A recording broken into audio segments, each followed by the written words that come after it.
Nah, jadi misalnya kita ingin menyampaikan pesan kita kepada orang orang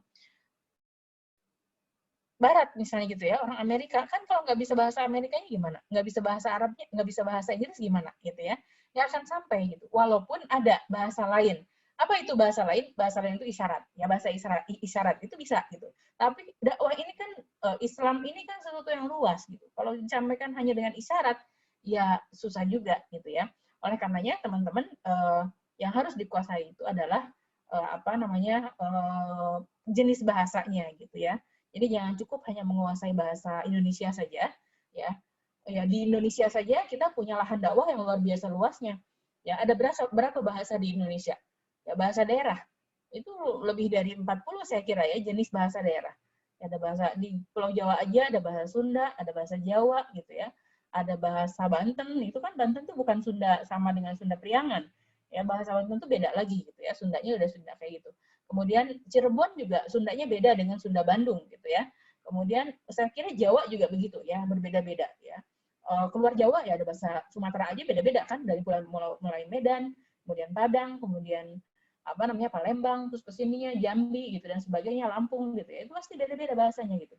Ya, jadi kita punya dua PR sebetulnya sebagai orang Indonesia yang memiliki keluasan wilayah dan keluasan budaya gitu ya, menguasai jenis bahasa daerah dan menguasai bahasa internasional gitu ya. Nah, dalam konteks yang luas sih sebetulnya ya bahasa internasional ya. Jadi bahasa Inggris itu upayakan bisa dikuasai gitu ya, dan juga bahasa bahasa Arab itu minimal dua itu ya yang perlu kita kita kuasai ya, bahasa bahasa Inggris dan bahasa Arab. Nah, jadi penguasaan atas bahasa ya, termasuk misalnya wawasan berbahasa ini uh, bahasa bahasa daerah gitu ya. Jadi nanti di bab sosiologi ya, wawasan sosial itu nanti kaitannya juga dengan bahasa ya. Jadi kalau kita datang ke satu tempat itu minimal tanyakan bahasa-bahasa primer ya. Misalnya kalau terima kasih itu apa gitu kan primer ya. Kalau tolong itu bahasa bahasa daerahnya apa gitu ya. Kalau misalnya menyapa itu ya, selamat pagi misalnya gitu, bahasa di sini tuh apa gitu. Jadi upayakan agar bahasa-bahasa primer itu kita tahu ya, bahasa daerah ataupun satu negara gitu ya. Jadi itu bahasa bahasa standar lah ya, yang paling primer, yaitu terima kasih gitu, atau misalnya selamat pagi gitu ya, seperti itu. Bahasa-bahasa menyapa gitu ya, saya, Anda gitu kan, itu uh, bahasa primer ya. Dan bahasa ini teman-teman sekalian itu juga menjadi salah satu unsur yang penting di dalam dakwah. Karena apa? Bahasa ini bisa mendekatkan loh ya. Jadi kalau kita pergi misalnya ke luar negeri gitu, tiba-tiba ada orang berbahasa Indonesia, kok kayaknya seneng banget gitu ya. Kayaknya kita jadi, oh ini orang Indonesia juga ya gitu. Walaupun kita nggak kenal gitu, tapi dari bahasa yang disampaikan ya, kita jadi jadi merasa dekat gitu ya, ya.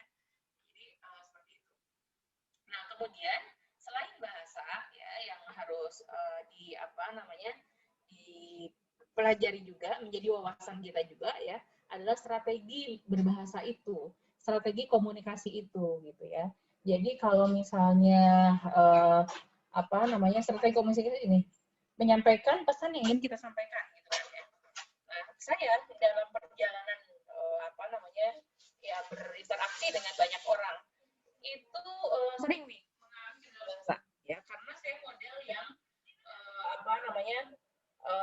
model yang tidak terlalu pandai mengingat bahasa asing gitu ya. Walaupun saya bisa berbahasa Arab, saya bisa berbahasa Inggris, tapi tidak terlalu pandai mengingat bahasa-bahasa yang lain gitu. Jadi setiap datang tuh pasti harus nanya ini tuh apa ya gitu, berkali-kali baru ingat. Nah, suatu saat misalnya yang saya rasa paling sulit itu adalah berbahasa dengan orang-orang dari negara yang nasionalismenya tinggi gitu ya, karena mereka biasanya itu enggan mempelajari bahasa lain dan selalu ingin menggunakan bahasanya. Contohnya apa?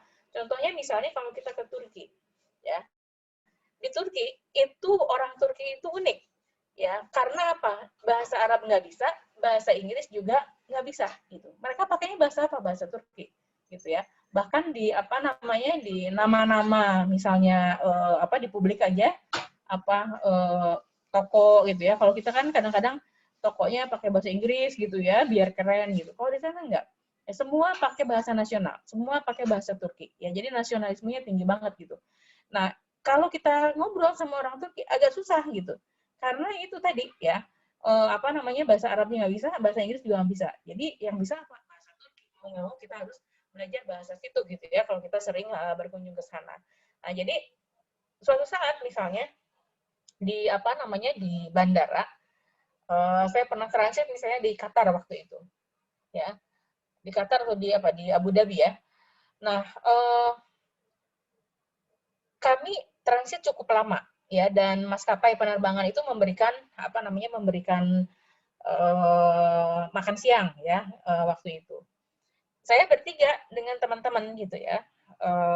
Terus yang diberikan itu pilihannya itu adalah nasi, kalau enggak pura kentang ya pura kentang gitu. Nah, saya tuh terpisah-pisah gitu. Antri ngambil nasi itu, ngambil makanan itu terpisah-pisah. Begitu ngumpul di meja makan gitu ya, teman saya kaget gitu. Bu Eko kok dapetnya nasi gitu ya? Karena kita di luar negeri lama gitu, jadi nggak ketemu nasi tuh kayaknya seneng banget kan. Kok bisa dapet nasi? Nah, saya ketawa aja. Nah, terus ibu tadi nggak apa namanya nggak minta emang sama abangnya nasi. Saya dikasihnya ini gitu ya, dikasihnya kentang gitu. Saya bilang, kan kita punya alat komunikasi. Ya, namanya apa? Bahasa. Gitu. Saya kan nggak bisa bahasa bahasa sini gitu. Kita mampir di apa namanya di negara Arab, tapi pelayannya itu bukan orang Arab gitu. Ya, pelayannya itu ada orang Bangladesh, ada orang Afrika gitu ya. Saya bilang saya juga mereka juga nggak bisa ngomong bahasa Arab gitu ya. Tapi kan kita punya cara komunikasi lain. Ya, misalnya dengan apa? Dengan isyarat. Ya, nunjuk gitu. Saya pengennya ini ya apa namanya nasi gitu. Nah, dia ngerti dengan cara seperti itu. Jadi harus mengerti strategi komunikasi. Ya, misalnya kalau teman-teman komunikasi dengan apa namanya udah mentok nih komunikasi nggak bisa, sekarang sih ada teknologi gitu ya. Kalau kita jalan-jalan ke pasar di luar negeri udah mentok nggak bisa ngomong, itu sekarang ada apa? Ada Google Translate gitu. Kita tulis aja tuh gitu ya, apa yang kita mau nanti kan keluar translate-nya. Itu strategi komunikasi sebenarnya gitu ya. Nah, jadi itu yang harus dicari, yang harus apa namanya kita tahu gitu. Gimana caranya kita bisa berkomunikasi dengan orang lain gitu. Ya, termasuk dalam keterampilan berbahasa ini ya kalau dalam skup umum kita adalah bagaimana menyapa gitu.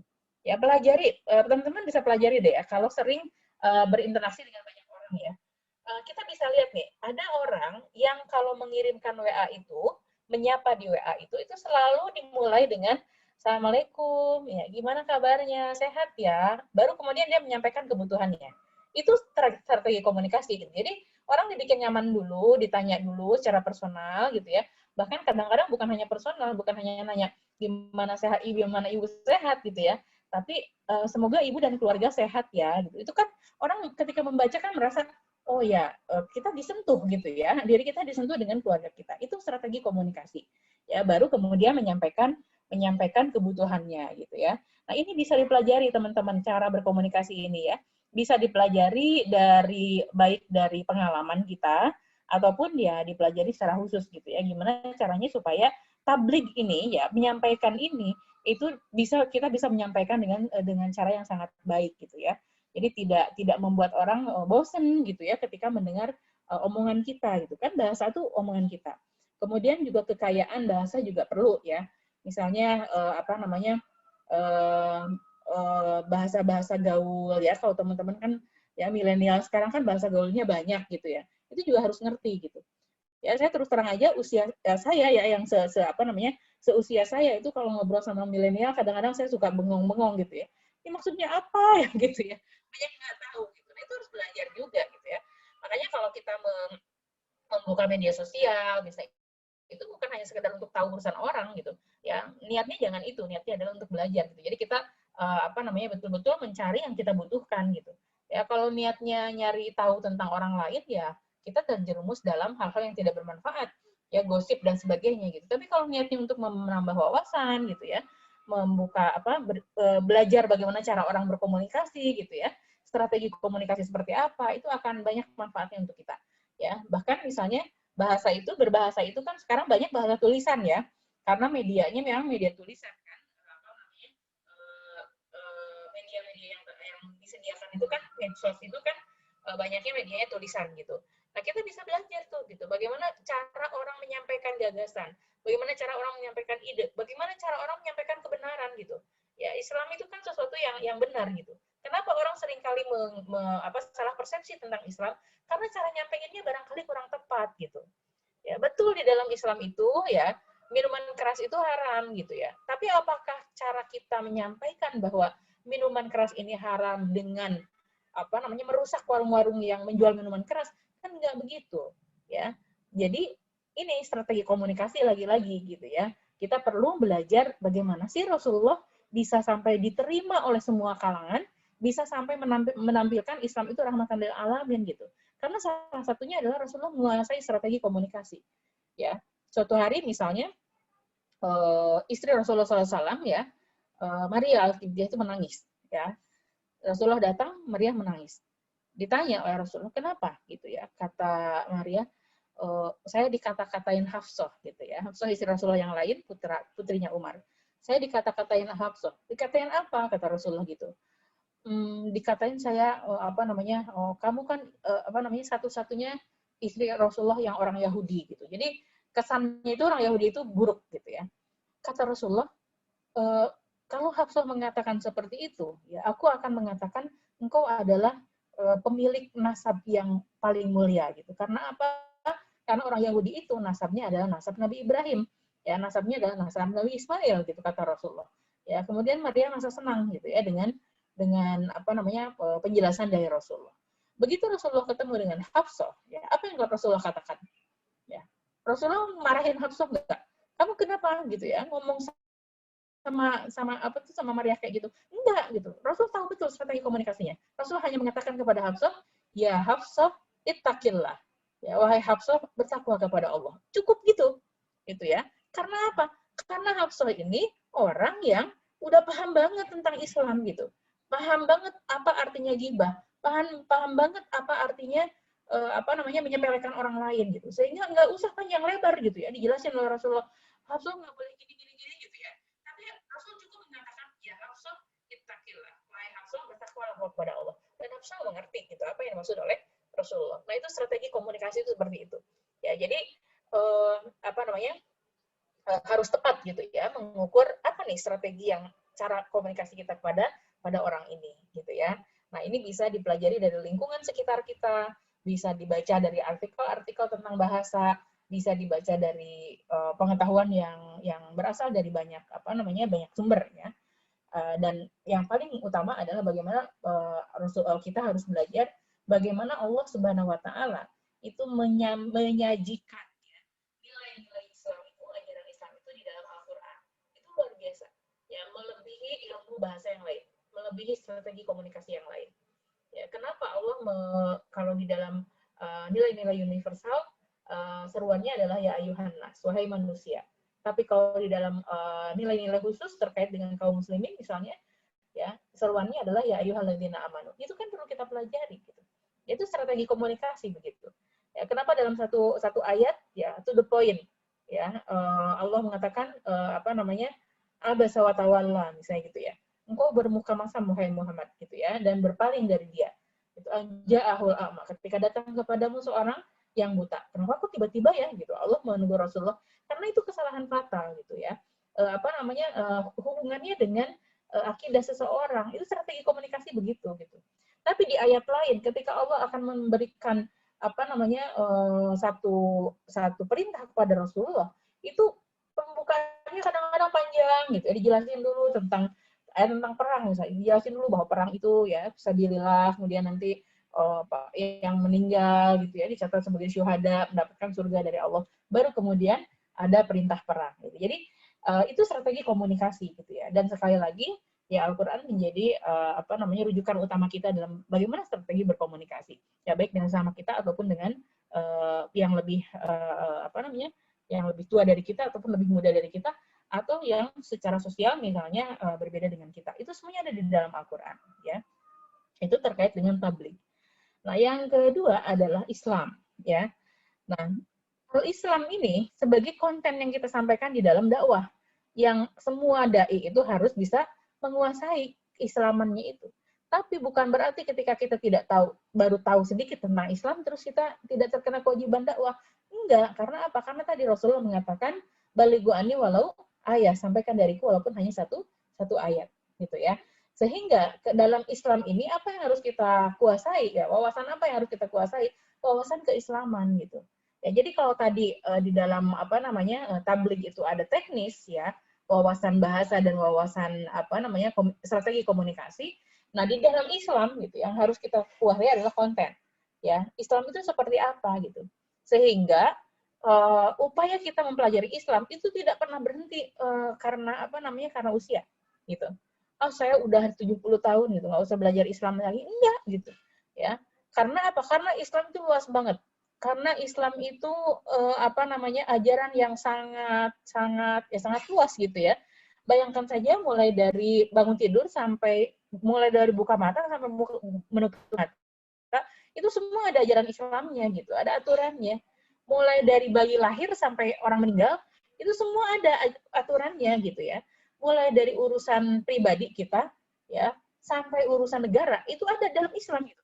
Nah, bagaimana kita bisa memahami semua itu gitu kan tidak mudah dan tidak sebentar gitu. Ya, karena yang namanya belajar Islam itu tidak pernah berhenti gitu ya, sepanjang masa gitu ya. Sepanjang usia kita terus belajar tentang meningkatkan wawasan keislaman kita. Ya, minimalnya teman-teman sekalian, wawasan keislaman yang harus dikuasai itu adalah rukun Islam, rukun iman dan rukun Islam gitu ya. Apa itu rukun Islam?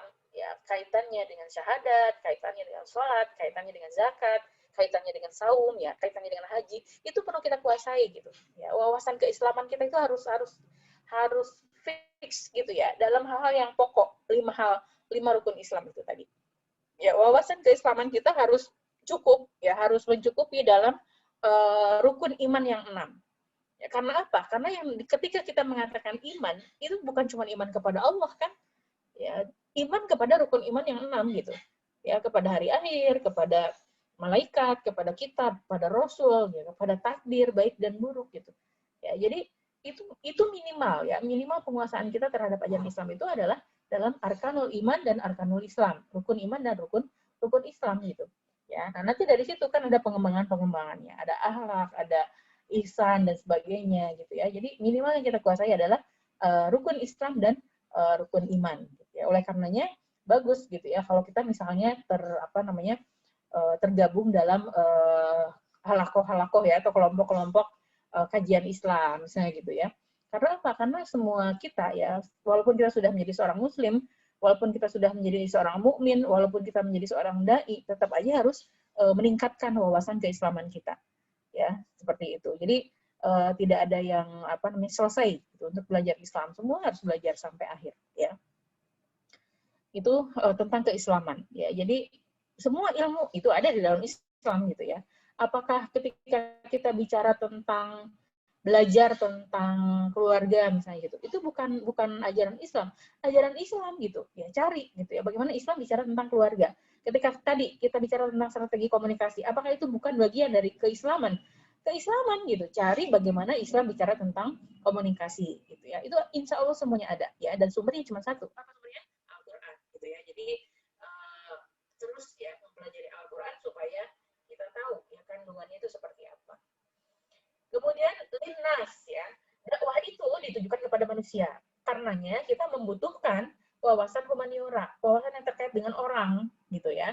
Itu diwakili oleh dua disiplin ilmu sebetulnya, psikologi dan sosial ya. Jadi ada disiplin ilmu akademik, ada disiplin ilmu secara umum yang harus kita tahu gitu ya. Nah, terkait psikologi misalnya, ya bagaimana kita bisa menyampaikan Islam kepada orang yang umum gitu ya, misalnya orang kalau dia mengerti psikologi, dia tidak akan menggunakan bahasa-bahasa terlalu tinggi, terlalu berat ketika tabligh di depan banyak orang. Karena apa? Karena psikologinya kan kita nggak tahu gitu ya. Ini orang nih apa namanya, ada yang mungkin pendidikannya apa namanya bahkan sudah S3 gitu, ada yang mungkin lulusan SD gitu, lulusan SMP kan seperti itu ya. Oleh karena di dalam tabligh itu yang paling baik adalah menyampaikan dengan bahasa yang sederhana.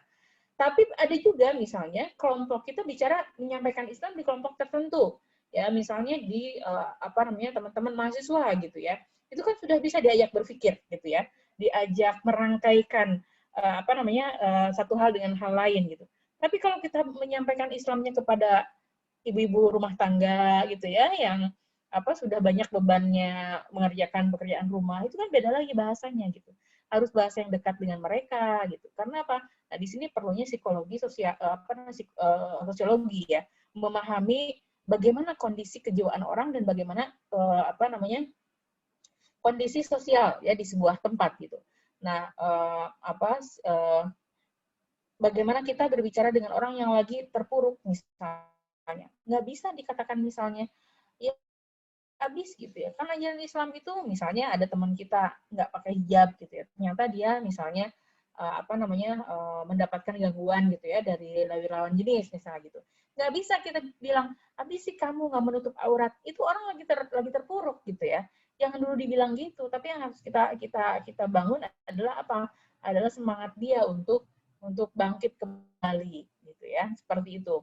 Ada teman kita lagi bersedih misalnya karena apa? Uangnya hilang gitu. Jangan dulu disalahin gitu ya. Orang yang salah itu walaupun tidak disalahkan ya, walaupun tidak dipojokkan, dia udah berada di pojok kok gitu. Ya, kamu sih nggak hati-hati, misalkan gitu ya. Ya, kamu sih nggak hati-hati lah, orang udah uangnya hilang digitu-gituin makin sedih gitu ya. Nah, itu pentingnya kita tahu psikologi gitu ya. Dan itu pentingnya kita tahu sosial ya. Misalnya, oh teman kita ini ternyata berasal dari keluarga yang orang tuanya sudah pisah sejak kecil misalnya gitu ya. Oh, ternyata teman kita ini sudah ditinggal ayahnya sejak kecil gitu. Oh, ternyata kebiasaan di keluarganya dia itu misalnya seperti apa. Nah, itu sosiologi gitu ya. Jadi ini untuk wawasan-wawasan ini maksudnya adalah untuk mempermudah bagaimana Islam bisa disampaikan kepada orang, ya bisa diterima oleh orang lain.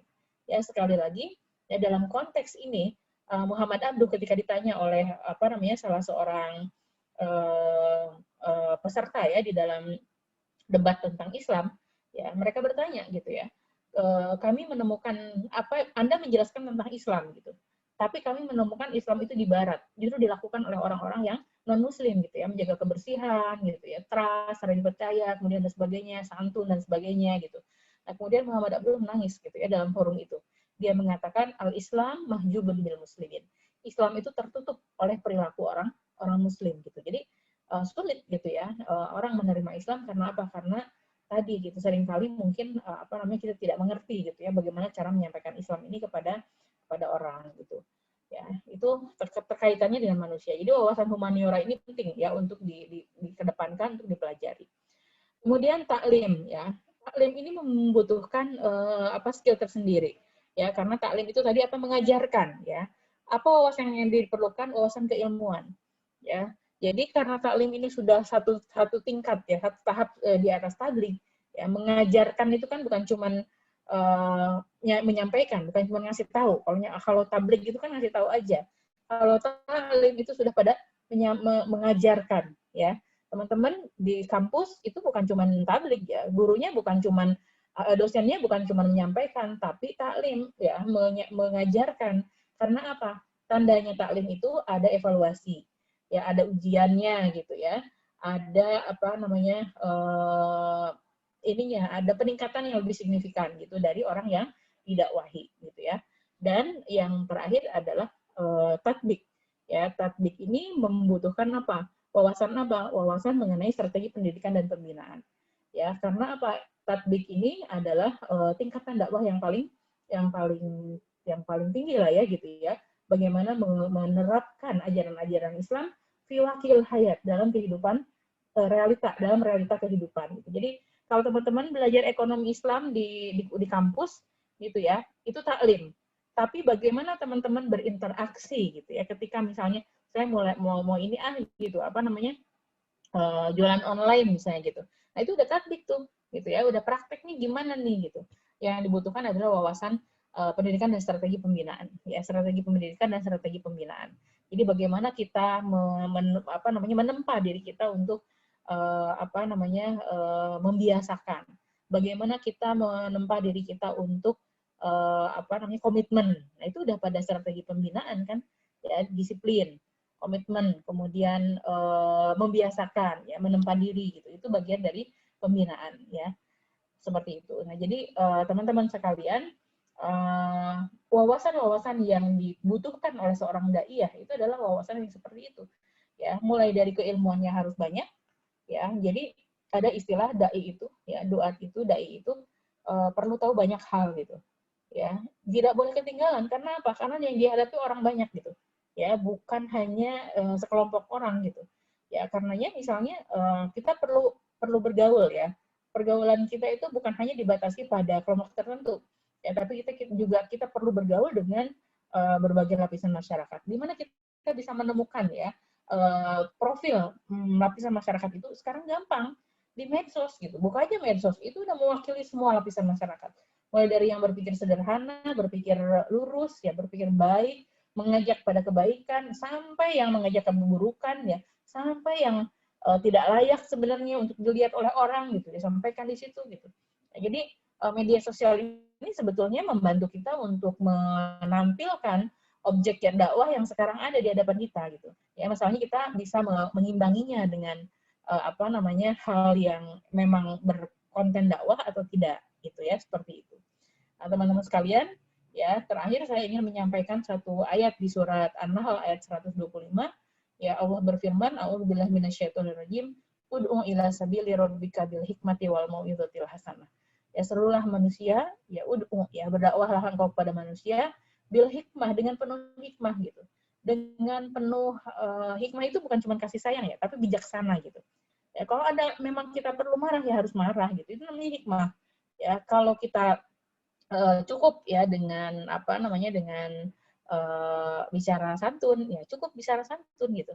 Ya itu bijaksana namanya. Ya, jadi bil hikmah, dengan penuh hikmah. Nah, hikmah ini kan tidak akan kita dapatkan kalau wawasan kita tentang bahasa, tentang strategi komunikasi, wawasan kita tentang humaniora itu nggak kita tahu gitu. Ya, jadi bil hikmah, dengan penuh kebijaksanaan. Wal mau'izatil hasanah gitu, dan dengan cara yang baik, dengan nasihat-nasihat yang baik gitu. Ya, saya sering menemukan ya orang yang punya kontennya bagus, tapi cara penyampaiannya nggak bagus gitu. Dia pengen nyampein Islam sebenarnya, tapi dengan cara yang sangat tidak simpatik gitu. Itu mana ada gitu ya, mana mau orang tertarik dengan Islam kalau ditampilkannya secara itu, ya secara tidak baik gitu. Jadi Islam rahmatan lil alamin itu letaknya bukan hanya pada konten Islamnya, tetapi pada cara penyajian Islamnya itu seperti apa gitu ya. Baru kemudian orang akan merasa oh Islam itu seperti ini gitu ya, seperti itu. Nah kemudian lanjutan ayatnya adalah wajadilhum billati hiya ahsan. Ya, dan kalau kita perlu ya bermujadalah ya, berdebat dengan orang lain ya, wajadilhum billati hiya ahsan, maka berdebatlah dengan cara yang paling baik gitu. Ya, jadi jangan merasa untuk karena saya membawa Islam nih, pokoknya saya harus gitu ya, harus diterima oleh orang lain. Karena saya membawa nilai-nilai Islam, saya harus gitu ya, orang harus mendengar saya. Ya nggak begitu gitu ya. Seperti tadi gitu, orang kafir itu kan nggak baca Quran. Ya, jangankan orang kafir, banyak orang Muslim yang nggak baca Quran kan di tempat kita gitu. Ya, dari mana mereka bisa tahu ajaran Islam? Ya dari perilaku kita gitu. Oleh karena ini wawasan kita tentang Islam juga harus cukup ya. Wawasan kita tentang cara menyampaikan Islam juga harus cukup. Wawasan kita tentang informasi kekinian juga harus cukup. Ya, coba teman-teman hari ini apa yang sedang ramai di medsos?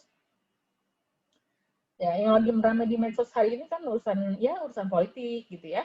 Urusan kaitannya dengan sosial gitu.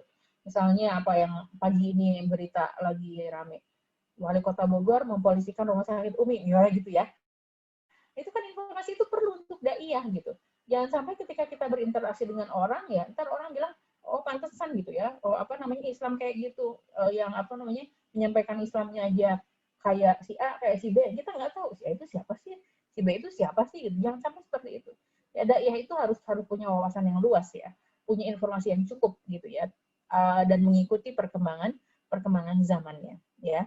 Nah, itu barangkali teman-teman di antara poin-poin yang bisa saya sampaikan pada siang hari ini, ya. Mudah-mudahan walaupun sangat sangat global ya, saya menyampaikan poin-poin terkait dengan wawasan itu, tapi saya yakin bahwa teman-teman punya apa namanya kemampuan untuk mencari lebih apa yang disampaikan oleh saya pada siang hari ini. Media belajar kita sekarang terbuka banyak sekali dengan berbagai bahasanya. Kalau teman-teman mencari sesuatu dalam bahasa Indonesia nggak dapet, coba cari dalam bahasa lain gitu ya, itu pasti ada ya. Kita ingin meningkatkan skill kita juga, medianya mudah sekarang ya. Orang dulu kalau pengen belajar pidato harus ikutan pelatihan apa namanya public speaking. Nah sekarang ya teman-teman pengen pintar pidato, pintar bicara dan sebagainya, tinggal buka YouTube aja gitu ya, mempelajari bagaimana cara orang bicara gitu ya, seperti itu. Nah, jadi yang penting adalah bagaimana kita membuka pikiran kita ya agar wawasan kita juga terbuka ya, mau mempelajari banyak hal agar kemampuan kita juga banyak gitu ya, mau belajar dari banyak orang agar kita kaya ya dengan pengetahuan, mau apa namanya menempa diri untuk disiplin dan komitmen serta memegang ajaran Islam agar apa? Agar kita tetap punya saringan, ya, dapat informasi banyak, dapat wawasan banyak, nggak masalah. Tapi apa kita punya saringan gitu? Ya, saringan kita itu adalah disiplin, komitmen, ya, konsisten gitu dengan ajaran-ajaran Islam, yang kemudian akan mampu memisahkan bahwa oh ini baik untuk saya, ini tidak baik. Oh ini baik untuk disampaikan, ini tidak baik. Itu semuanya berbasisnya apa? Wawasan kita semua, ya. Nah, itu barangkali yang bisa saya sampaikan. Ya, terima kasih atas perhatiannya teman-teman semua. Mohon maaf atas segala kekurangan. Billahi taufiq wal hidayah. Assalamualaikum warahmatullahi wabarakatuh. Waalaikumsalam. Jazakumullah khair kepada penyampaiannya, Masya Allah ya, menarik sekali nih buat kita semua nih. Memang sejatinya itu kita semua ini adalah dai ya, para perempuan dai ya, gitu. Dan kita tuh perlu menyampaikan gitu semuanya terkait dengan agama kita, agama Islam, bahkan penyampaiannya itu bukan cuma kepada non Muslim gitu, tapi kita terhadap gitu ya, karena memang benar gitu bahwa setiap orang itu punya pemahaman keislaman yang berbeda-beda gitu, orang tua kita, teman-teman kita gitu, meskipun agamanya sama-sama Islam gitu. Dan memang ya kita perlu banyak sekali untuk menambah terus wawasan kita gitu ya sebagai seorang Muslim, supaya kita memberikan pengetahuan juga gitu kepada teman-teman kita, lingkungan kita, sekitar kita gitu. Atau meskipun kita punya sedikit ilmu tapi tetap kasih kita sampaikan gitu ya. Ya itu Masya Allah gitu. Ilmunya banyak banget ini yang Ibu sampaikan ya. Pertama teman-teman mungkin nih, teman-teman 2020 kan angkatan baru yang masih merasa, Kak saya kan masih anak baru gitu, anak bawang gitu, saya mah belum bisa lah gitu jadi seorang dai gitu ibaratnya gitu. Tapi ternyata memang hakikatnya kita semua itu dai gitu, kita semua punya beban untuk menyampaikan Islam kepada seluruh manusia gitu ya Bu ya. Baik, Ya, alhamdulillah nih Bu, ada beberapa pertanyaan, mungkin bisa langsung kita sampaikan aja ya. Yang pertama dari Diana Erisha Fitri, dari anak Aisyah 3, ini nama asramanya, ada asrama Aisyah 3 nih. Assalamualaikum warahmatullahi wabarakatuh. Afwan Ibu, Ana ingin bertanya, apakah ada batasan-batasan bagi para daiyah untuk menyampaikan dakwahnya dalam proses tabligh? Seperti yang kita lihat bahwa kebanyakan para daiyah menyampaikan kepada para kaum wanita saja, sangat minim yang menyampaikan secara gabungan. Afwan Bu, ya itu mungkin. Kemudian pertama disampaikan atau satu-satu atau mau langsung dulu? Satu-satu dulu direspon ya Mbak ya, biar nggak lupa saya. Ya, jadi itu kaitannya bukan dengan dakwah sebetulnya ya. Kalau masalah kenapa para kaum perempuan dakwahnya di kalangan perempuan gitu, sementara dakwah kepada kaum laki-laki kan juga dibutuhkan. Itu kaitannya bukan dengan dakwah sebetulnya, tapi kaitannya dengan batasan interaksi sosial dalam Islam gitu ya. Kalau sebetulnya pada prinsipnya dakwah itu tidak mengenal jenis kelamin gitu ya. Dia lintas lintas jenis gitu. Mau perempuan pada laki-laki, mau laki-laki diperbolehkan sebetulnya gitu ya. Tapi yang seringkali yang menjadi pertimbangan itu adalah ketika perempuan tampil di depan umum gitu ya. Seperti tablik itu kan tampil di depan umum ya. Nah itu kan batasannya cukup lumayan gitu ya. Seperti misalnya menutup aurat secara sempurna ya. Nah ini kan juga beda-beda gitu persepsinya tentang menutup aurat secara sempurna, karena misalnya dalam konteks pakaian ada misalnya yang sampai mendefinisikan bahwa dalam berpakaian itu tidak boleh bukan menarik mengganggu gitu ya lawan jenis gitu. Itu kan persepsinya beda gitu ya. Menurut kita misalnya saya pakai pakaian warna-warni gitu, terus longgar-longgar gitu, menurut saya tidak menarik perhatian. Tapi menurut orang lain itu kan bisa menarik perhatian gitu. Ya. Nah, jadi batasan-batasan itu sih yang seringkali menjadi debatable ya.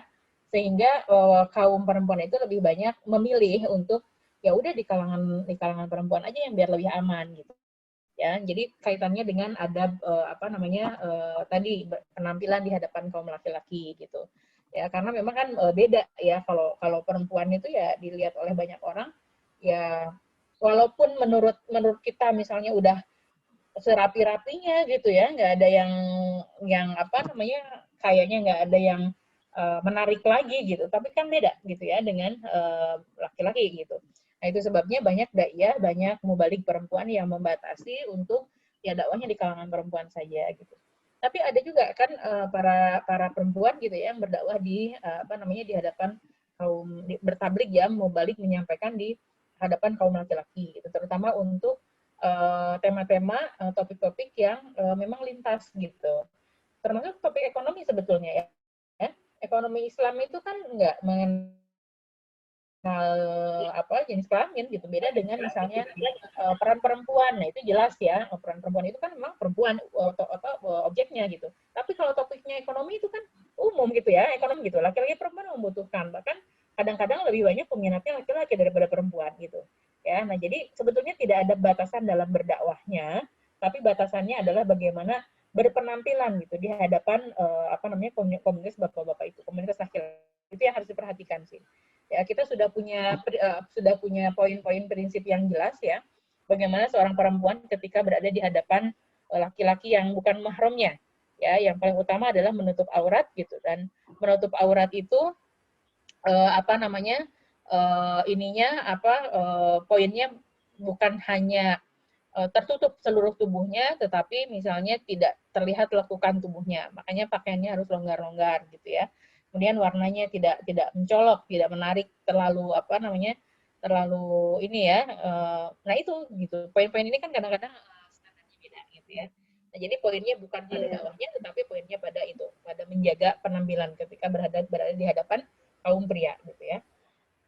Itu. Nah sekarang sebetulnya lebih mudah sebenarnya ya. Kayak misalnya tablik yang paling di kalangan kaum ibu itu sekarang kan tokohnya Mamah Dedeh gitu misalnya. Ya, beliau direkam di stasiun televisi dengan audiens semuanya perempuan, tapi kan orang di rumah bisa menikmati baik laki-laki maupun perempuan gitu ya. Nah, jadi bukan pada dakwahnya sih, itu pada itu poinnya di situ ya. Itu yang pertama. Kemudian jadi boleh sebetulnya ya kita berdakwah gabungan laki-laki dan perempuan itu nggak ada masalah gitu. Tapi nanti disesuaikan dengan atau mungkin kadang-kadang ada gitu ya Bu ya yang mereka berdakwah sebisa mungkin mereka punya prinsip berbeda ya Bu ya, ketika mereka bilang saya cuma maunya menyampaikannya di hadapan wanita aja gitu, saya nggak mau yang ada laki-lakinya. Mungkin itu cuma perbedaan fikih atau itu ya Bu ya? Itu hanya perbedaan ini aja Mbak, perbedaan fikih saja sebetulnya. Jadi bukan perbedaan prinsip dakwah gitu ya. Nah, dari tadi itu kemudian kan orang menyimpulkan ya, kalau gitu lebih baik kaum perempuan ya udah dakwahnya di depan perempuan aja gitu ya. Nggak usah depan laki-laki. Karena itu tadi menghindari fitnah itu tadi gitu. Itu sih sebetulnya. Ya poinnya di situ. Ya baik. Lanjut ke pertanyaan selanjutnya. Ini masih sama nih ya. Dia ngasih dua pertanyaan. Kalau dia satunya lagi dakwah bagi sama pelajar khususnya untuk pertemanan, mengajak kepada kebaikan kan juga termasuk dakwah ya Bu. Namun Ya, bagaimana benar. jika misalkan sudah mengajakkan, tapi dihiraukan sampai terbesit keinginan untuk berhenti mengajaknya. Nah, hal Ya. tersebut gimana tuh Bu? Apa yang kita lakukan? Nah, mungkin banyak nih Bu terjadi di kalangan Ya. mahasiswa atau teman-teman lah gitu ya. Kasih Ah, tahu, ayo aja gitu. Ah, dakwah udahlah itu capek. betul. Kadang. Ya. Dakwah itu kriterianya 4, Mbak. Karakteristiknya ya, bukan kriteria. Karakteristik dakwah itu 4 nih yang harus diingat ya. Pertama, kilatur rijal. Orang yang mau dakwah itu dikit gitu. Ya, walaupun kita udah bilang ya, tadi sudah punya kesadaran bahwa semua orang harus berdakwah gitu. Tapi yang mau melakukan itu tuh hanya sedikit. Itu karakternya tuh begitu memang gitu ya. Kilatur rijal, orangnya dikit yang mau berdakwah gitu. Ya, kadang-kadang itu gitu ya, karena pertemanan nggak enak gitu ya. Sama teman masa saya harus ngasih tahu, udah dikasih tahu nggak ini juga, masa saya harus terus-terusan ngasih tahu gitu ya. Nah, itu kadang-kadang kita jadi apa namanya berhenti juga gitu ya karena itu. Ya, jadi kalau kita masih punya semangat untuk mendakwahi teman-teman kita gitu ya, mengajak pada kebaikan, kita bersyukur gitu. Karena apa? Karena kita termasuk di dalam kelompok karakteristik, masuk dalam karakteristik dakwah yang kilatur rijal itu. Ya, yang sedikit orang yang mau melakukannya gitu. Ya, karena kebanyakan orang kan pengennya, apalagi sekarang nih ya, dengan apa namanya uh, apa namanya isu toleransi dan sebagainya gitu ya, kita lebih cenderung ya masing-masing aja gitu ya, itu dia saya kan begitu sekarang yang di ini Iya, ya, benar. yang di Benar apa sih, yang betul. disosialisasikan begitu. Jadi dakwah itu semakin sepi gitu orang yang mau berdakwah itu gitu ya. Nah jadi karakter pertama itu kilatur rijal. Yang kedua adalah tulut torik gitu, jalannya itu panjang. Kalau teman-teman misalnya ngasih tahu temennya terus tiba-tiba langsung langsung luluh gitu ya, langsung nurut, ya itu dakwahnya ringan berarti gitu ya. Karena apa, karakteristik dakwah itu biasanya tulut torik, jalannya itu panjang gitu. Ya mau ngajak Iya. orang jadi baik itu ya itu nggak cukup 1-2 hari. Ya jadi kalau ada istilah yang sangat populer ya di kalangan para para duat itu, Madinah itu tidak dibangun dalam 1 hari gitu. Ya, jadi kalau kita ngajak baik pada orang lain, jangan berharap hari ini kita bilang terus besok langsung berubah gitu ya. Bisa jadi 2 tahun, 3 tahun, 4 tahun gitu. Itu namanya dakwah seperti itu. Ya. Dan kita tidak pernah tahu ya, hidayah itu kan milik Allah ya. Yang hari ini kita dakwahi mudah, ya siapa tahu ya kalau ya Allah yang punya hidayah gitu ya. Belum tentu juga sampai selamat sampai akhir. Yang hari ini kita susah banget ngajak baiknya gitu ya. Oh, ternyata suatu saat nanti malah dia yang paling baik, bahkan lebih baik dari kita. Bisa jadi seperti itu. Ya. Nah, jadi sadari bahwa karakteristik dakwah itu adalah jalannya panjang. Yang ketiganya karakteristik dakwah itu adalah kasratul a'ba, ya. Bebannya banyak gitu. Rintangannya banyak, ya. Jadi baru aja kita ngomong satu kata gitu ya, pengennya direspon baik, udah dijawabnya 4-5 kalimat gitu ya. Baru aja kita punya semangat mau ngajak untuk baik teman kita, ada temen juga yang lain yang ngajak ke arah yang tidak baik gitu ya. Jadi rintangan itu memang banyak gitu dakwah itu. Ya, kalau mulus-mulus aja ya gitu berarti ya dakwahnya dakwah tingkat tingkat mudah gitu ya. Nah, jadi kalau misalnya kita menghadapi tantangan di dalam dakwah, sadar aja bahwa oh ya emang karakteristik dakwah itu tantangannya banyak, rintangannya banyak gitu ya. Sehingga kita bisa bisa tenang tuh hati kita gitu ya, tidak kemudian udah berhenti aja gitu. Ya kalau berhenti aja ya kita harus bangkit lagi gitu. Dan yang keempatnya adalah apa namanya? Kasratul ukubat ya, banyak bebannya itu banyak gitu ya. Jadi kalau kita ngelihat teman kita yang ini belum selesai udah datang lagi yang lain gitu ya, yang harus diajak baik belum selesai juga udah macam-macam lagi gitu, ada masalah ini ada masalah itu, ya begitu memang dakwah gitu ya. Jadi 4 karakteristik itu harus kita tahu supaya apa, supaya kita tidak mudah jatuh gitu, tidak mudah berhenti gitu ya. Udahan saya gitu ya, udah bertahun-tahun nih ngasih tahu gitu nggak nurut juga, nggak begitu ya. Karena apa? Emang karakteristik dakwah begitu ya. Itu yang membuat kita jadi semangat terus gitu ya untuk menjalankan dakwah itu. Nah, jadi kalau melihat teman ya yang sudah diberi tahu ya kemudian tidak dihiraukan, ya tetap semangat gitu ya. Karena apa? Karena tadi emang panjang jalannya gitu ya. Jadi jangan berhenti untuk ngajak teman-temannya untuk menjadi baik ya. Gitu, Mbak Ya, Hilya. Masya Allah. Ya, baik Bu. Bahkan Nabi Nuh aja sampai ketika di ujung dakwahnya aja kan keluarganya ada yang masih tidak menjadi pengikut beliau gitu ya Bu ya. Nah, kita Iya, yang bukan nabi, gitu. masa jalan gitu ya. Ya, betul. Nah, satu hal yang sering kali ya manusiawi sih ya sebetulnya. Para dai itu ya, apa namanya, ketika kita mengajak pada kebaikan itu, kita seringkali juga berpikir tentang persepsi, Mbak. Persepsi orang ke kita gitu ya. Oh, masa gitu ya, saya ngajakin udah apa namanya, udah begitu nggak berhasil juga gitu ya. Berarti saya ini dong, ntar orang gimana ngelihat saya? Itu suka mengganggu gitu. Padahal kan dakwah itu bukan urusan kita hanya dengan manusia gitu. Dakwah ini urusan kita dengan Allah gitu ya. Akhir itu kan Allah yang menentukan gitu. Mau sehebat apapun kita, kalau Allah nggak kasih hidayah, nggak akan ada tuh gitu ya perubahan pada orang yang kita ajak pada kebaikan gitu. Jadi penting, perlu juga kita untuk menanamkan ya kesadaran bahwa apa kan hidayah itu milik Allah gitu ya. Dakwah kita yang kita lakukan ini adalah urusan kita dengan Allah, bukan urusan kita dengan manusia gitu. Ya masalah orang melihat atau berpersepsi ABCD, momentari ABCD itu ya urusan mereka dengan Allah juga gitu ya. Dan kita juga dengan Allah. Jadi bahkan Nabi Nuh tadi ya, Mbak Kahilya ya, ketika 350 tahun mendakwahi kaumnya, bahkan istri dan anaknya tidak mau ikut, itu tidak pernah ada stempel di dalam Al-Quran yang mengatakan bahwa Nabi Nuh itu nabi yang gagal. Itu nggak ada. Ya, disebut Nabi Nuh misalnya suami yang gagal, nggak juga. Ya. Iya, Nabi Nuh ayah yang nggak ada. Nabi Nuh ayah yang gagal, nggak pernah ada kata itu. Bahkan Allah memuji Nabi Nuh gitu ya. Ada 5 nabi gitu yang Allah posisikan lebih daripada yang lain ya. Ulul azmi minar rasul itu kan salah satunya Nabi Nuh gitu. Ya padahal kalau kita lihat dari itunya ya perjalanan dakwahnya gitu, ternyata keluarganya sendiri gitu. Ya ada yang tidak mau ikut dengan ajaran Nabi itu. Nah, itu juga membentuk cara pandang kita kepada orang lain. Ya, kalau kita ngelihat misalnya ada dai, ada mubaligh yang kok istrinya begitu ya gitu ya misalnya, kok anaknya begitu ya, tidak sesuai dengan orang tuanya. Itu bukan berarti bahwa kita harus mengatakan ngedidik anaknya aja nggak bisa, ngajakin orang, bukan begitu gitu.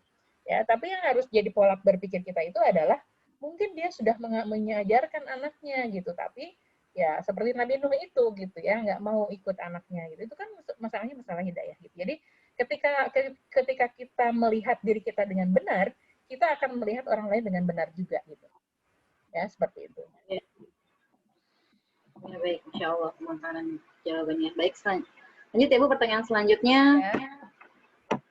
Dari Konita, saya mau bertanya, apa hukumnya orang yang mendakwah, orang yang mengajarkan tentang satu hal yang tidak seharusnya dilakukan, tetapi terkadang dia juga melakukannya karena khilaf. Misalnya sementara surat As-Saff, mungkin ini kali ya Bu, ya maksudnya dia nyampain, tapi kadang dia juga khilaf gitu. Nah, itu gimana Bu hukumnya? Gitu. Nah, kenapa dakwah itu diwajibkan pada semua orang ya? Karena selain Rasulullah menyampaikan tadi ya, balighu anni walau ayah tadi ya, sampaikan dari Rasulullah pun hanya satu ayat, dakwah ini sebetulnya bisa menjadi cara ya, sarana kita untuk juga memperbaiki diri kita sendiri. Gitu. Jadi kalau itu kan hukum ini ya, hukum sosialnya kan begitu ya, psikologinya kan begitu. Kalau kita mengajak kebaikan kepada orang, kita kan punya alarm ya di dalam diri kita bahwa kalau kita mau melakukan keburukan ya, tidak melakukan apa yang kita sampaikan itu kan kita malu sendiri gitu.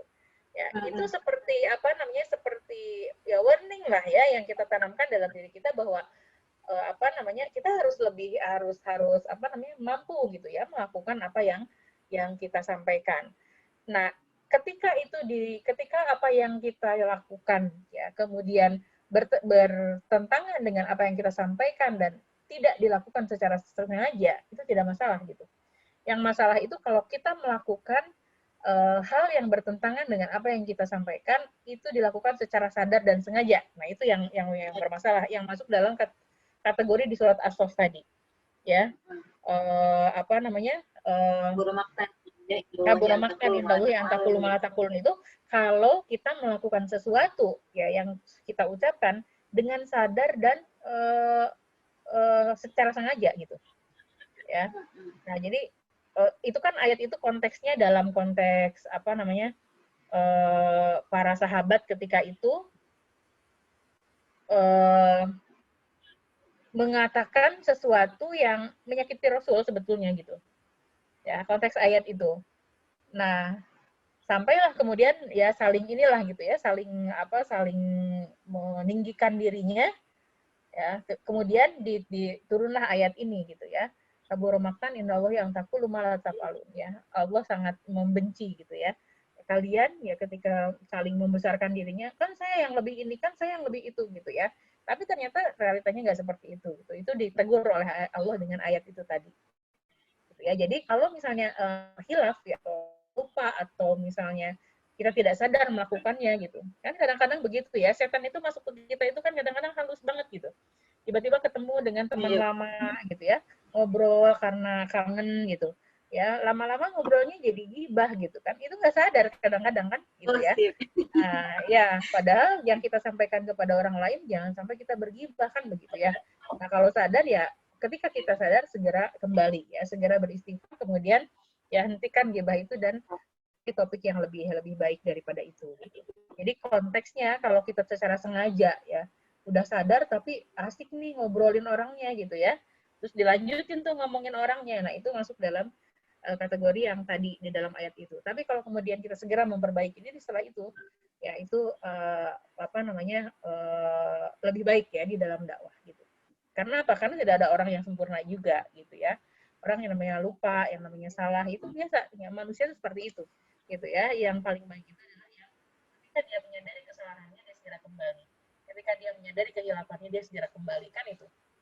Ya, Siratul Mustaqim itu bukan berarti orang nggak pernah salah gitu. Ya, Siratul Mustaqim itu kalau orang berbuat salah kemudian segera balik gitu pada jalan yang benar, itu begitu. Ya. Karena apa? Karena ya begitu manusia gitu ya. Maka nul hilaf wal khoto. Manusia itu di tempatnya lupa dan salah. Ya, Ibnu Taimiyah menyebutkan sumiyal insanu insanan linisyanihi. Ya, manusia itu disebut insan dalam bahasa Arab ya. Linisyanihi karena dia tuh pelupa gitu. Itu satu kata tuh, insan, nisyan gitu ya. Manusia, pelupa, itu satu kata dalam bahasa Arab gitu. Makanya disebut manusia itu insan, linisyanihi karena dia banyak lupanya gitu. Nah, kalau teman-teman baca di dalam tafsir ya, surat Al-Fatihah yang dimaksud Siratul Mustaqim itu adalah itu tadi. Ketika orang ya belok ke jalan yang salah, kemudian segera kembali kepada jalan yang benar, itu namanya Siratul Mustaqim. Jadi bukan berarti jalan tol nggak pernah salah, bukan gitu. Ya, seperti itu. Ya, Kahil ya. Iya, jadi nggak ada alasan ya teman-teman ya, kan saya belum tahu ilmunya, nggak mau antar malah Allah murka. Nah, berarti bukan alasan lagi tuh teman-teman buat kebaikan pada teman-temannya gitu. Baik, lanjut ke pertanyaan selanjutnya dari Alivia Raihani, Fatimah 2. Izin bertanya, jika kita sering menggunakan sosial media, selain untuk kebutuhan sosial maupun informasi, kadang saya sendiri suka untuk men-share info dakwah mengenai politik maupun self reminder yang tujuannya agar sosial media kita menjadi lebih bermanfaat untuk saya sendiri maupun orang sekitar. Tapi di satu sisi ada beberapa teman yang berpendapat gini, ngapain ngurusin politik? Ngapain sih harus upload dakwah? Kita kan masih kecil, kita kan masih anak bawang. Banyak yang ngerasa ya itu sudah bagus ya. Gimana gitu. Jadi ketika bermedsos ini itu semangat kita bukan hanya untuk tadi ya nyari-nyari info tentang orang, tapi juga beramar ma'ruf nahi munkar ya, menyebarkan. Kalau kita belum bisa memproduksi sendiri kebaikan-kebaikan itu, ya minimalnya kita nge-share kebaikan yang kita dapat dari orang lain, kemudian kita sampaikan lagi kepada orang lain, itu udah betul gitu ya. Jadi kenapa ngurusin politik ya? Politik itu di dalam Islam kan, politik itu bagian dari Islam gitu ya, bukan di luar Islam. Contoh saja teman-teman ya, yang sederhana, karena saya di lembaga politik gitu kerjanya. Kemarin ya beberapa ibu anggota dewan dan bapak anggota dewan itu mengajukan namanya rancangan undang-undang ketahanan keluarga. Ya, itu berangkat dari satu keresahan mereka karena melihat fenomena keluarga-keluarga di Indonesia ini udah perlu bantuan negara gitu. Jadi bukan cuman nggak lagi bisa diselesaikan oleh keluarga itu sendiri ya. Contohnya apa? Misalnya pornografi gitu. Kan sekarang tuh nggak bisa orang tua memagari anaknya, nggak boleh ya buka situs ini, nggak boleh ya buka situs itu. Iya, di rumah dia nggak buka situs itu, di luar gimana gitu kan? Nah, narkoba juga sama seperti itu. Betul gitu ya. Narkoba juga sama, udah sampai ke pelosok-pelosok gitu. Nah, keprihatinan ini kemudian menjadikan si bapak-bapak dan ibu anggota dewan ini mengusulkan namanya rancangan undang-undang ketahanan keluarga. Maksudnya itu supaya negara itu hadir lah gitu ya untuk membantu keluarga supaya tidak berat gitu ya menumbuhkan ketahanan keluarga. Maksudnya kan baik. Nah, tapi lagi-lagi proses politik itu ya urusannya bukan cuma baik dan buruk gitu. Sebagus apapun konsep kita, sehebat apapun usulan kita, kalau pengusulnya hanya sedikit, kalau yang setujunya hanya sedikit, ya udah kalah gitu. Dan seburuk apapun ya, menurut kita tuh yang diusulkan oleh mereka gitu ya, misalnya seperti apa yang teman-teman tahu, rancangan undang-undang haluan ideologi Pancasila itu kan ramai ya kemarin ya, karena ada perubahan dari Pancasila dan sebagainya gitu. Ya, sebagaimanapun misalnya orang yang konsisten itu menolak, tapi kalau jumlahnya sedikit, tetap aja kalah gitu. Tetap aja yang salah itu maju gitu. Itu kan alasannya politik gitu. Ya, jadi kita nggak bisa apatis dengan urusan politik itu. Sebagai Muslim kita nggak bisa apatis. Yang ngapain ngurusin politik? Ya bukan ngapain, itu bagian dari kehidupan kita. Ya, sekarang misalnya ketika pemerintah, betul, ketika pemerintah misalnya sekarang ya berhutang pada luar negeri banyak gitu. Emang kita nggak terdampak? Ya, terdampak gitu ya. Pembangunan jadi apa? Ada sih pembangunan, tapi kan semuanya itu jadi beban utang kita gitu ya. Apa namanya? Semua kita bayar sekarang. Jalan tol bayar, apa bayar, mau kemana-mana harus keluar uang kan begitu. Jadi politik itu nggak bisa dilepaskan dari kehidupan keseharian kita gitu ya. Nah, jadi nggak apa-apa sebetulnya kalau kita mau bukan ngurusin ya, mungkin ya urusan politik kan ada politikus, tapi kita hanya membagi informasi yang benar tentang politik kan mungkin begitu ya, itu nggak masalah. Nah kemudian masalah dakwah, apalagi dakwah, konten-konten dakwah itu kan bagus-bagus ya kalau saya lihat ya di Instagram, di apa namanya di Twitter itu kan bagus-bagus. Kalau kita belum bisa produksi sendiri ya kita nge-share punya orang gitu. Yang tidak boleh itu, yang harus kita waspadai itu jangan sampai kita menjadi penikmat gitu ya. Kita berteman dengan para apa namanya juru dakwah, kita dapat apa namanya konten tentang dakwah setiap hari, kita share setiap hari, tapi diri kitanya sendiri nggak ada perbaikan. Nah itu yang jangan sampai terjadi gitu ya. Jadi kita jangan sampai jadi penikmat saja gitu ya, tetapi yang jadi gini, kita berpikir orang lain, kita berpikir diri kita dulu gitu ya. Ini meme dakwah ini ya, kita kan kadang-kadang kalau baca oh ini bagus nih kalau saya sampaikan ke si A, ke si B, ke si C gitu ya. Nah harusnya itu bagus buat diri kita dulu gitu ya. Oh ya, pesan ini bagus buat saya nih gitu ya, kena banget buat saya nih gitu ya, beneran nih. Kayak kemarin tuh saya dapat meme misalnya banyak di antara kita yang merasa bahwa buka WA dulu bentar, buka Instagram dulu sebentar gitu ya, nanti abis itu baca Quran gitu. Ternyata gitu ya, waktu yang kita pakai untuk buka-buka medsos itu lebih banyak daripada waktu buat kita apa namanya mengkaji membaca Al-Quran misalnya gitu ya.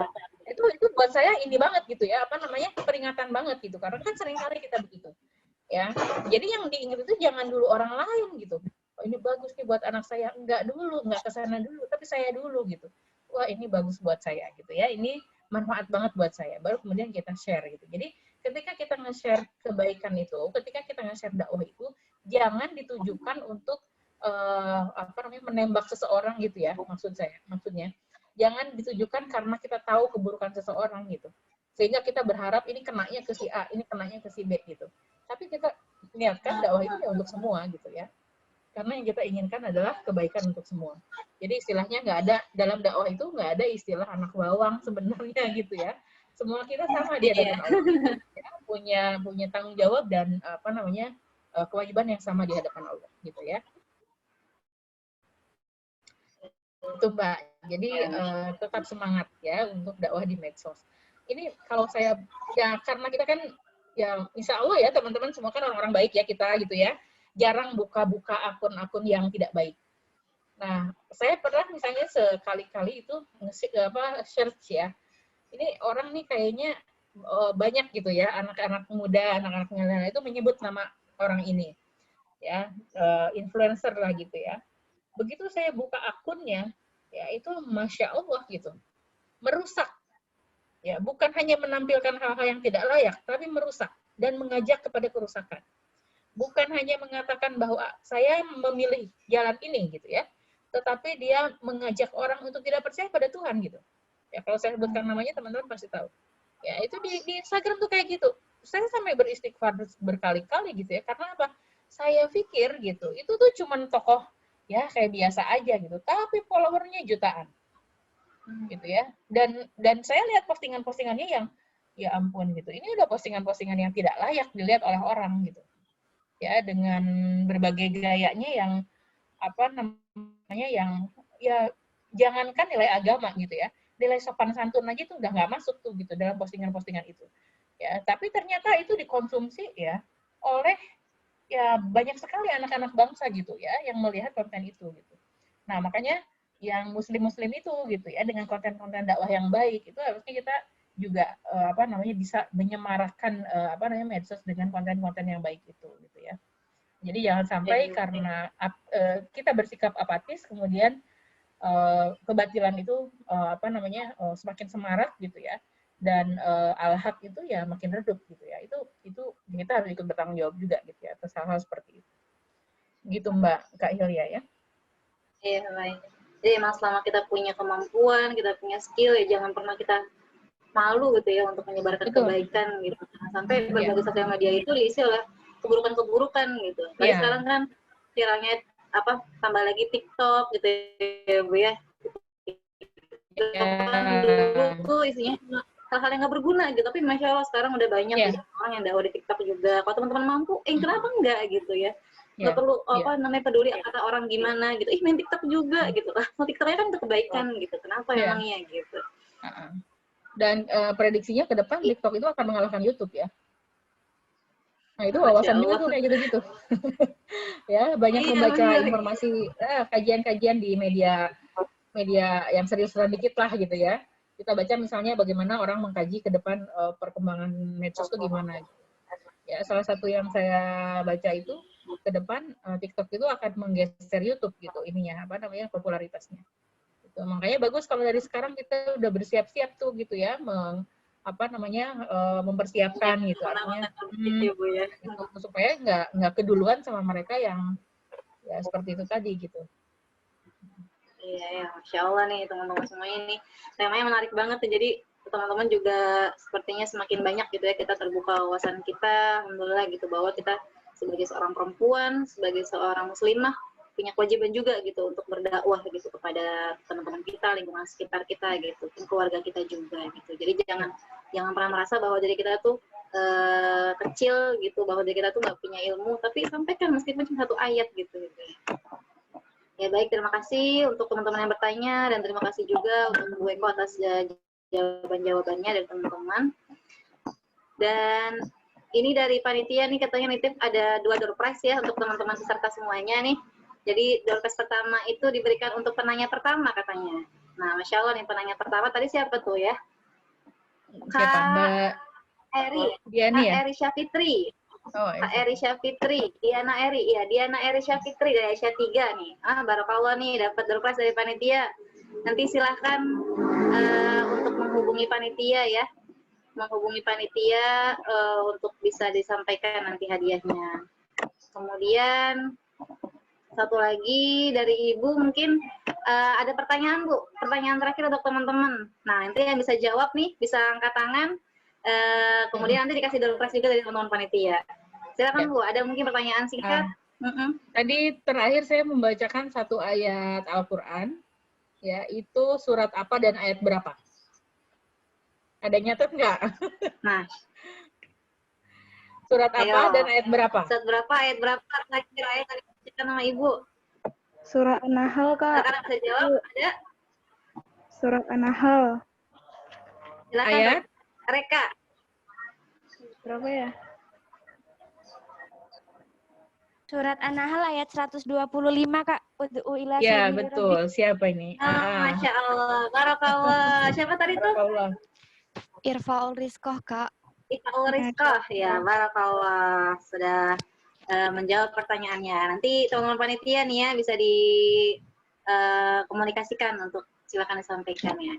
Ya, baik. Alhamdulillah alamin. Materi sudah disampaikan, sudah saya tanya jawab juga.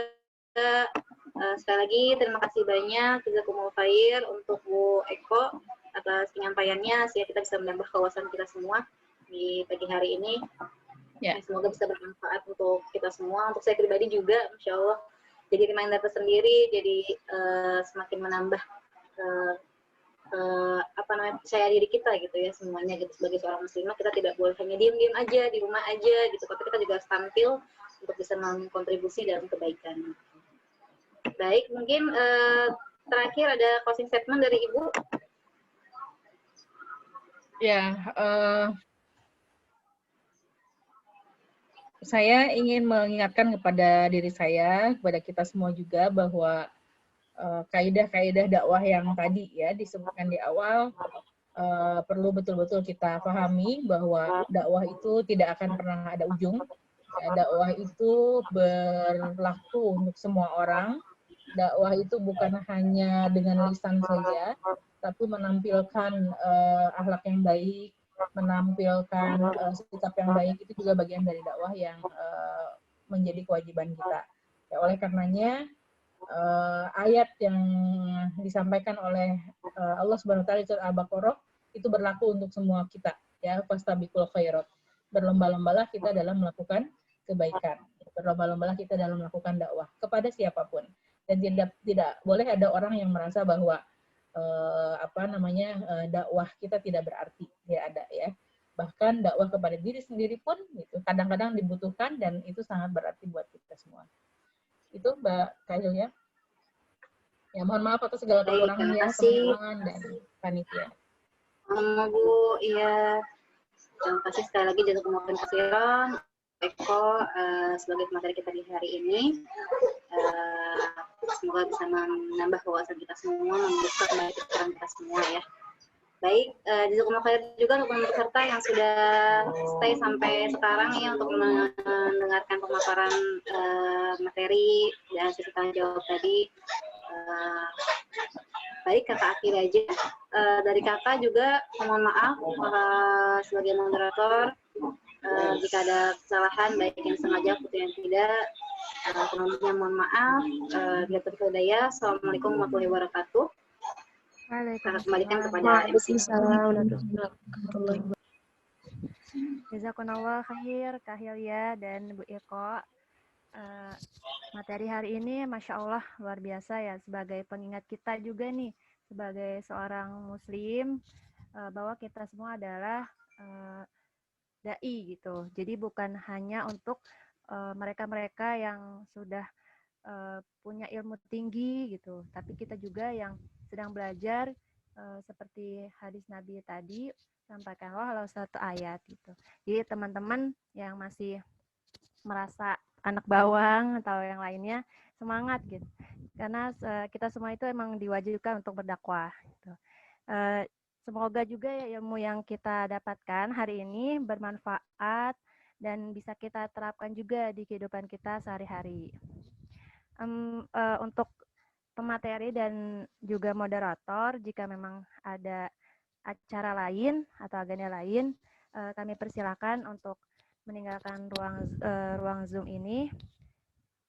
Dan untuk peserta pengumuman, hari ini kita menambah kuota 1 orang untuk door prize. Jadi total yang mendapatkan door prize itu ada 3 orang. Siapa dia? Yang 2 orang tadi sudah disampaikan ya oleh Kak Hilya. Nah, yang 1 orang ini adalah dia yang join pertama, Masya Allah. Namanya itu adalah Hana Witasya. Masya Allah ya, barakallah. Kepada seluruh pemenang door prize, harap untuk memberikan nomor teleponnya kepada panitia. Bisa ke ruang Zoom, ruang chat di Zoom, atau bisa nanti di grup asrama. Nah, jadi total 3 pemenang itu saya sebutkan kembali. Yang pertama Dia adalah penanya pertama, yaitu Diana Eri Safitri dari Aisyah 3. Terus yang kedua, yang bisa menjawab pertanyaan dari pemateri kita, dia adalah Irfaul Rizkoh Al-Riza. Dan yang terakhir, dia adalah yang join pertama, yaitu Hana Witasha. Jadi tolong kepada peserta yang mendapatkan door prize, 3 orang tersebut untuk mengirimkan nomor teleponnya karena akan diisi pulsa oleh panitia. Sekian informasi untuk yang menang door prize. Nah, tibalah kita di penghujung acara. Terima kasih kepada seluruh peserta yang telah meluangkan waktunya untuk hadir pada acara webinar hari ini. Saya di sini sebagai pembawa acara meminta maaf apabila ada salah kata yang kurang berkenan di hati. Marilah kita tutup acara webinar pada hari ini dengan membaca hamdalah. Alhamdulillahirabbil alamin. Silakan dengan doa kifaratul majlis. Asyhadu an la ilaha illa anta astaghfiruka wa atubu ilaik. Wassalamualaikum warahmatullahi wabarakatuh. Waalaikumsalam warahmatullahi wabarakatuh. Wah, semuanya. Syukran, Kak. Iya, Kak.